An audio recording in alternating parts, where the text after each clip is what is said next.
going to use this landing page as an example and look at the various elements that can be split tested when you're trying to optimize your conversion rates. Now, one important thing that I want to emphasize, and we'll come back to it and I'll remind you later, is that you can only test one thing per variable that you're testing. So if you're testing two variations, only one element should be changed between the two. Otherwise, you're not going to know what caused the increased conversion. Okay, if you start changing multiple variations, if you change a headline and a button and an image in both of the variations, well, then you won't know whether it was the headline or the image or the copy or the background or the button that made the difference. So it's incredibly important that when you are split testing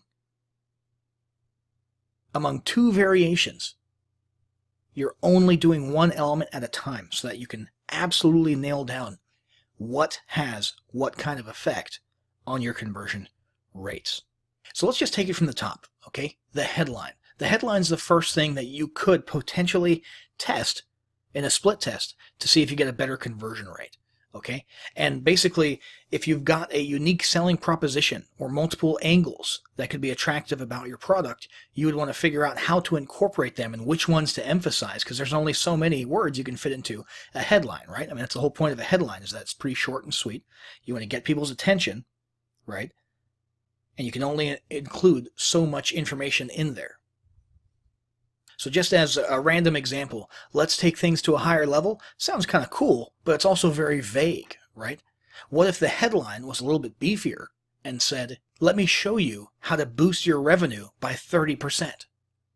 That is more specific, and it might perform better. We don't know. We would have to test it. My guess is it probably would, but that's the point of a split test. So what we want to do is create one page with this headline, which we already have, and another page with that other headline, and leave all other elements the same. They have to remain constant between those two page variations. Now, the next thing you can change is imagery. Imagery is super powerful on landing pages, and it can make the difference between high and low conversion rates. So a lot of things to take into account are your target audience. You want to make sure that any human characters in your images will be relatable or have the desired effect on your audience. So if your audience is in a certain demographic group, just to give you an example, if you start noticing, and this is a real life example here, if you were to start noticing based on your email interaction with people in your customer community that many of them are elderly, many of them are retirees or coming up on retirement, well, guess what? You should probably have some gray hair in your images so that it's relatable, right? Gender is huge. There's competing studies out there as to whether or not a female is more likely to buy something if she sees a male or a fellow female. And it obviously depends on what type of product you're selling. Same thing with a man. Is he more likely to buy something if he sees a female or a male? It depends. If you're selling, masculine products, something like a big manly, deodorant brand, well, then you probably want to see men on screen using it, obviously. But can you incorporate gender into it? For example, ladies who are impressed by the smell of the deodorant, right? There's a science behind all of this. But what you can do is sort of skip the science and just split test what the difference is. So we could literally have an image like this, and then have the exact same image, or very similar, same pose or similar pose at least, but have a female here. Split test that and see what the difference is. And if you see a significant difference, one way or the other, then go with it. Go with the winner. Okay? Another thing to consider about imagery is tangible perceived value. Depending on your target audience, it may get you further to have a set of a bunch of what are clearly, pretend digital mock-ups of digital products. Okay? Because in some people, that sort of activates this feeling of, wow, that's a thing, and I want to get my hands on it. I want to possess that, right? But you could also test this with purely an abstract image of a person, with a headline next to them, or a person smiling, or an entrepreneur standing in their place of business, or something like that. No digital products being represented at all, and see if that works better. Once again, make sure that's the only element that you're testing, and then see what the winner is. Next, there's the copy, which is the actual text, the words of your message. This is very important. However, it's not quite as easy to just, play switcheroo with it because there's a lot of it. There's multiple words, multiple sentences, right? And so probably if you're going to split test different copy, they're going to be completely different. Okay, you're going to change which angle is emphasized. Depending on what you're selling or offering for free, there's probably multiple marketing angles that you could push that might be relevant to different target markets. And so you could have angle 1 and angle 2 and see which one works best.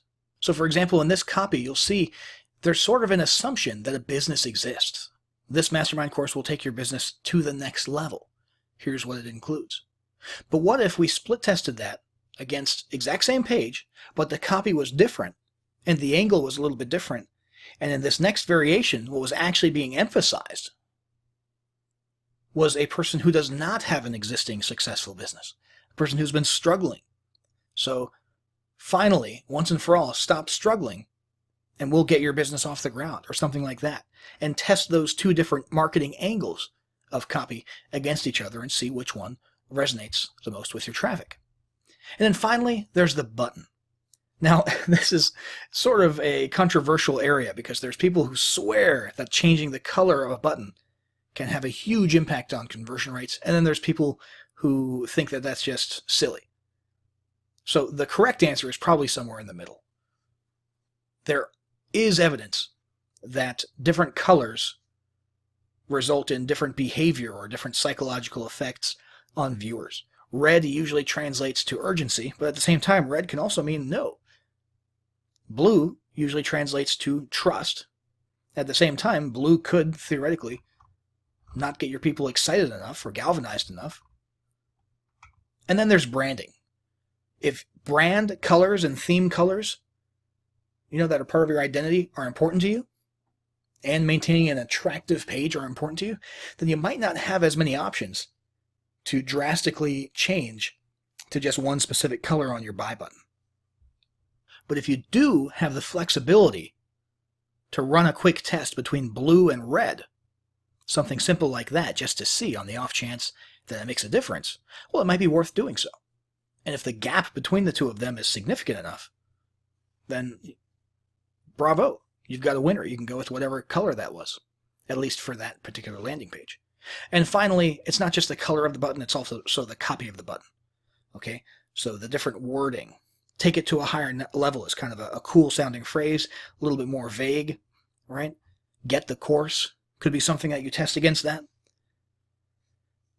One area on which there's been a lot of study is the point of view of the text. So if it's written from the point of view of the reader, and the reader sees the button as saying, give me the free report versus download your free report, there's been some studies and tests in the past that have shown that the give me the free report, meaning speaking from the perspective of the reader, has a higher conversion rate.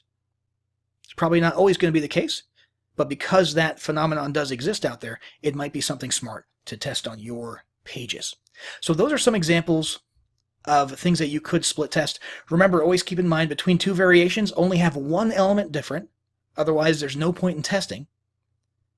All right. And then the common elements that we talked about were headline, imagery, copy, and a pretty quick walkthrough of the actual technical aspect of creating a split test. Now, depending on what type of sales page or lead page software you're working with, the process and the user interface might be a little bit different, but the general principles are the same, and most high-end softwares do have this A/B split testing functionality. So you might just have to dig a little bit or get in touch with the support team for your software, and you'll be able to do the same thing regardless of what you're using. In our case, we're using Instapage, which is a very, very good landing page software. And here's the page we were looking at earlier in the previous lesson. So after some time reflecting on the best thing to change on this page, let's say we decided that the first thing we want to test is the headline. Okay, we're looking at everything. Everything seems pretty good, but that headline seems a little bit vague. Okay, so let's go ahead and click Create an A/B Test up here in the top left. This right here just became variation A when we did that. So now we're going to create a new variation. This is variation B. They look exactly the same. Let's go ahead and change the copy of the headline. Let's go ahead and change this a little bit.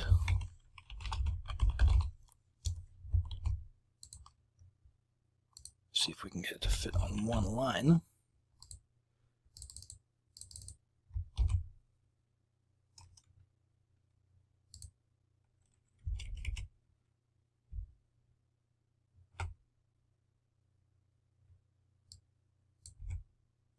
All right, so now we have what is essentially a more specific headline. Rather than just take things to the next level or to a higher level, now we're actually telling the prospect what the benefits of this mastermind will be.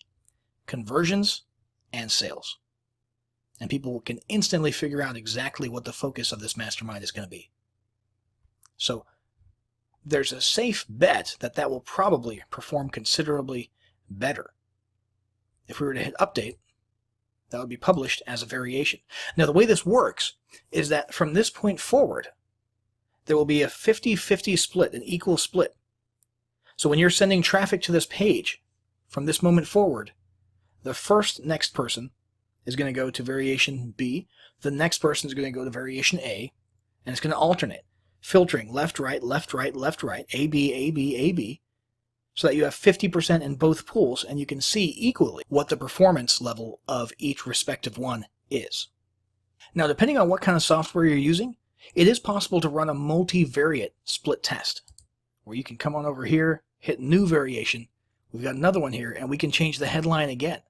You can make it a completely different variation as far as the software is concerned, but again, we want to stick to that rule of conversion, optimization, and split testing, and we can basically have a three-way split test between 3 different headline variations and see which one performs the best. We could add another one and have a 4-way test. Does that kind of make sense? As long as it's only one element per time, you can have as many variations as you want. Obviously, you don't want to have too many variations because then you won't have as substantial an amount of traffic going to each variation, and you won't be able to trust and be confident of the results as much. So it's probably best to stick to 2 or 3. Run as much traffic as you can through those, and of course it'll be split equally. So if you have 3, it'll be 33, 33, and 33% going to each page. The next step here is to sit and wait and just let some traffic come to this page until we have a substantial amount that we can actually be certain of the results. Because if we have 10 people come through here and we notice that this page has a 30% higher opt-in rate than the other page, it doesn't really mean anything. It was a pretty small sample group, 10 people. So we want at least something like 50 people to each variation, something in that neighborhood, before we start making assumptions about the results we see. And that's what we're going to do next. Okay, we're going to sit, wait until we have enough data, and then in the next lesson, we're going to analyze results. In this lesson, we're going to be going over some real-world examples of split test results and how to sort of analyze them and what to do with those results. So let's have a look at this one first. This is the page, the original page that we're looking at, okay? Very basic page, minimalist, headline, logo at the top, and a button, and it doesn't really say anything about what it is. In fact, this would be called a blind headline, okay? It's blinder than blind, actually. So this was the original, and then it was split tested against a couple of other variants. And let's have a look here. So, variation, let's see here. Let's make sure I got that right. This is the original. Variation A. They're out of order in that line there. Okay, that's the original. That makes more sense. So this is the original, and it has a little bit of information about the product. Variation B presumably was the blind one. Yep. And variation C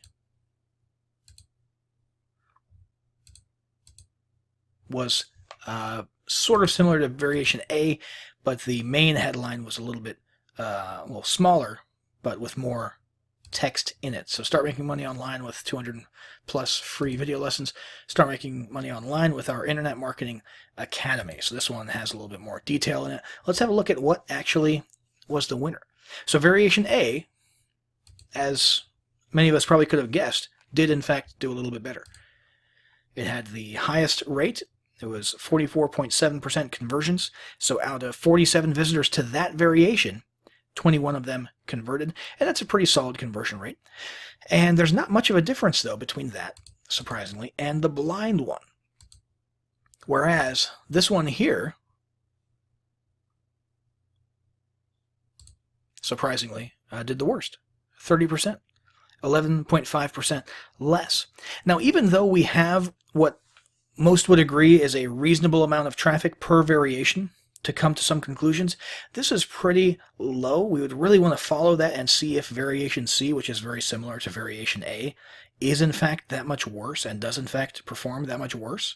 One might say that this one performs better because it gets the tangible or the specifics out in the main headline, 200 plus free video lessons, while this one, variation B, performs well because it's the opposite extreme, and blind headlines do in fact sort of galvanize people sometimes, depending on who you're targeting. If you're targeting people in the MMO niche, the make money online niche, for example, and they can't make any money online, and they see a blind headline that literally just says start making money online right now, maybe that's the factor that made this one almost as successful as the counterpart with the more detailed headline. So the only way to know for sure would be to send more traffic to it. However, if you're running a live operation, you're not just split testing for fun. Remember, you're actually running a business with dollars and cents. It's hard to do that. It's hard to keep throwing money into something that after this much traffic seems to have a lower conversion rate. So rather than just keep it going equally, some might say it's better to just slowly dial it down so that you can have a little bit of traffic going there, which will be useful for checking back up on that split test and seeing if the results changed, let's say a month from now. But you're not wasting too much money by losing that if, in fact, it is objectively true that it performs less. And the way that you do that is just adjusting the traffic split. Now, again, depending on what software you're utilizing, this may or may not be an option, or it might look a little bit different. But on Instapage, it's called traffic split, and you can manually set the traffic split to whatever you want. Absolutely whatever you want. So if we want 15% going to variation C because it's not doing great, but we want to continue accumulating some more traffic and evidence over the course of the coming months and then check again, we can do that. But because these ones are making us the highest number of leads or the highest amount of money right now, we want most of our traffic going there at the moment. Does that kind of make sense? Now let's have another look at a similar real-world example here.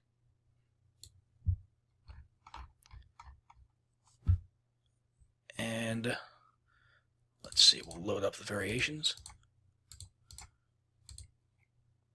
Okay, so as you can see, there's a pretty significant difference between these. There's no neck and neck like on the previous example. 79.4% is an insane conversion rate for a lead page. Let's have a look at what the difference was. There's this, and this. You'll notice the headline is the same. The size of the box might change a little bit, the text is a little bit wider in that one, but the headline's the same in all of these. The subheadline is exactly the same, and the button is exactly the same. Now this is what's called a bridge page. Okay, so this is a lead page where you capture a lead, but what you're really pitching is a video, and in this case, if I recall, the visitor was then just sent to a sales video for an affiliate offer. Okay? But variation A didn't perform terrible by any means. 38% is still a respectable conversion rate, but it's the lowest of these. And it's a little bit odd because this is kind of a cool looking image. But I think a meteor striking the earth seemed to resonate. I mean, this is a great looking image, but maybe it resonated a little bit more directly being in the center of the screen and having a lot of focus on it, a lot of contrast there in the colors. And it resonated a lot, or I should say, it worked well with the red words earth shattering. Earth shattering video changes everything. You know? Now, that was the whole point of all three images. There's a picture of earth shattering. This one, it's debatable whether earth is actually shattering. It looks like, yeah, it looks like some type of a planet is colliding into earth. Shout out to all those, what are they called, Nibiru people out there. But for some reason, this one was astronomically more popular. And here's the deal. When you're analyzing split test results, you're not always going to have an answer. You're not always going to have a why. You know, you're not always going to be able to understand why this one. And honestly, many of the people who come to the page won't be able to tell you why. You know, there's just psychological phenomena sometimes that are very difficult to nail down and enunciate. Your job, however, unless you're a research scientist or something, isn't necessarily to worry and stress out about the why. What you're interested in is the what. And the what in this case is that you're going to get 80%. 8 out of 10 of the people who you send to this variation right here are going to opt in. So let's definitely use that variation more. Does that kind of make sense? So we would want to take, you know, we were talking about dialing it down and dialing it up. We would probably call this one good. It's a lot of traffic, huge difference in conversion, same traffic source for all these pages. You know, one traffic source to one landing page with 3 variations. I mean, you might as well just do this, you know, or even just 100% to variation B. You know, you could turn these ones off. That's a clear winner. So again, sometimes it's going to be a little bit mysterious. Don't stress out too much about the why, although the why can be useful for future endeavors. So if you can enunciate it and can nail it down, then by all means do so. But don't stress out about it too much because you don't really need to know the why. You just want to know which one's performing best and put all of your marketing efforts into that one from that point forward.